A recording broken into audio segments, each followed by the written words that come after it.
2. Kristologi. Kristologi bagi umat Kristen merupakan penyataan atau wahyu, kristologi dan nasihat Trinitas tidak bisa dipisahkan.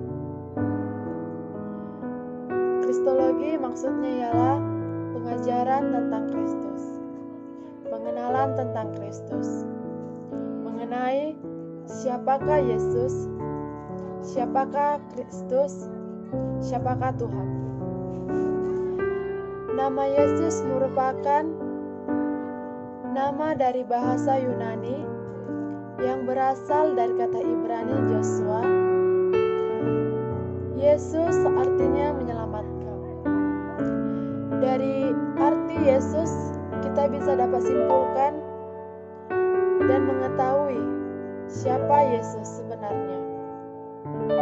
Dan untuk apa Yesus datang ke dunia? Kristus adalah sebuah nama jabatan yang merupakan terjemahan Yunani Christos dari akar kata Ibrani Mesias yang artinya yang diurapi. Dari artinya Kristus, kita juga bisa menyimpulkan siapakah Kristus. Yesus disebut Kristus karena dialah yang dipilih Allah menjadi juru selamat dan Tuhan. Dari perkataan dan Tuhan itu kita sudah mengetahui apakah Tuhan itu gelar atau jabatan atau panggilan. Akhirnya Kristus juga menjadi nama untuk Yesus. Jadi dapat kita simpulkan Yesus adalah nama, Kristus adalah jabatan, Tuhan adalah panggilan bagi umat Kristiani. Dari pengenalan pertama, orang Kristiani memanggil Tuhan.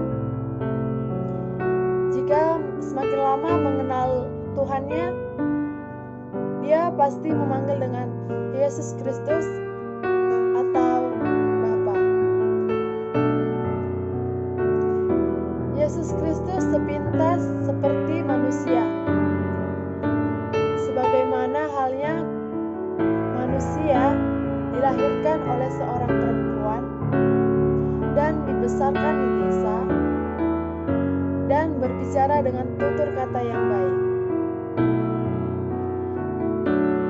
Tuhan Yesus Kristus juga dilahirkan dari seorang perempuan dan dibesarkan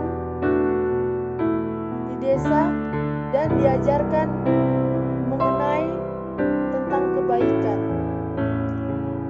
memperkenalkan siapakah yang harus disembah bagi umat Kristen. Tetapi Yesus sanggup menyembuhkan orang sakit, mengusir setan, bahkan membangkitkan orang mati. Banyak hal yang supranatural yang sudah Yesus buktikan kepada manusia melalui mujizat-mujizat maupun nubuat-nubuat yang ada tertulis di Alkitab. Sejak Yesus lahir ke dunia, hidup dan berkarya, mati di kayu salib dan dikuburkan, bahkan sampai bangkit naik ke surga.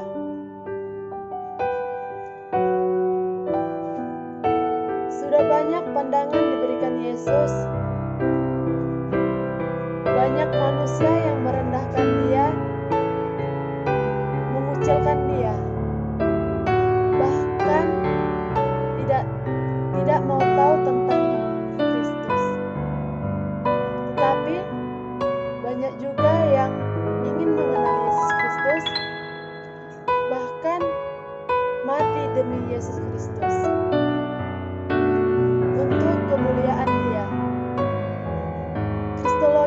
melibatkan beberapa masalah, salah satunya permasalahan teologis.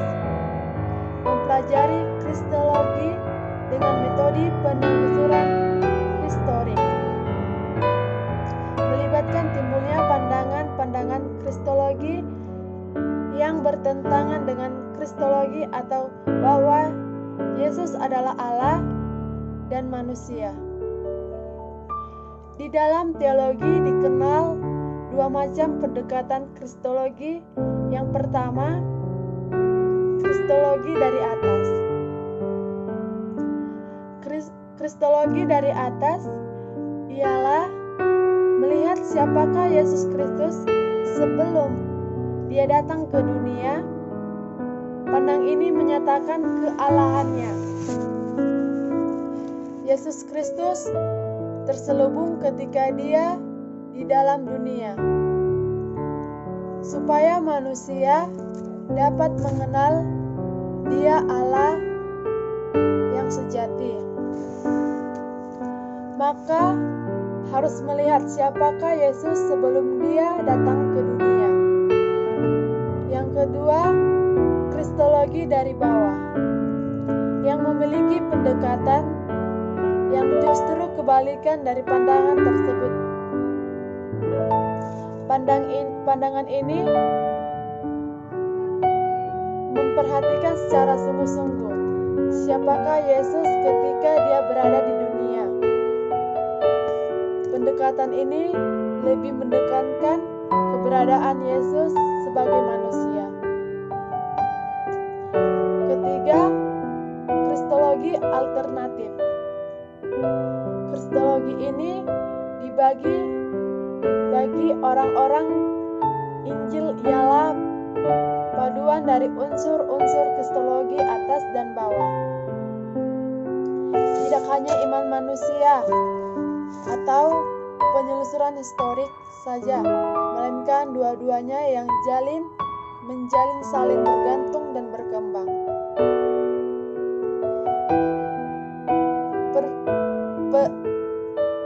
Perdebatan yang melibatkan sekarang ini tentang dua natur Kristus merupakan pengulangan masalah yang dulu pernah muncul.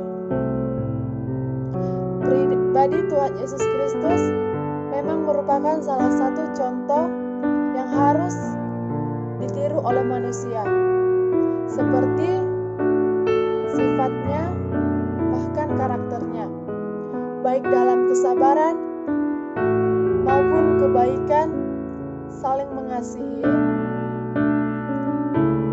dan bertutur kata yang baik. Baik dari karya-karyanya, kabar baik dari Allah umat manusia. Yang pertama,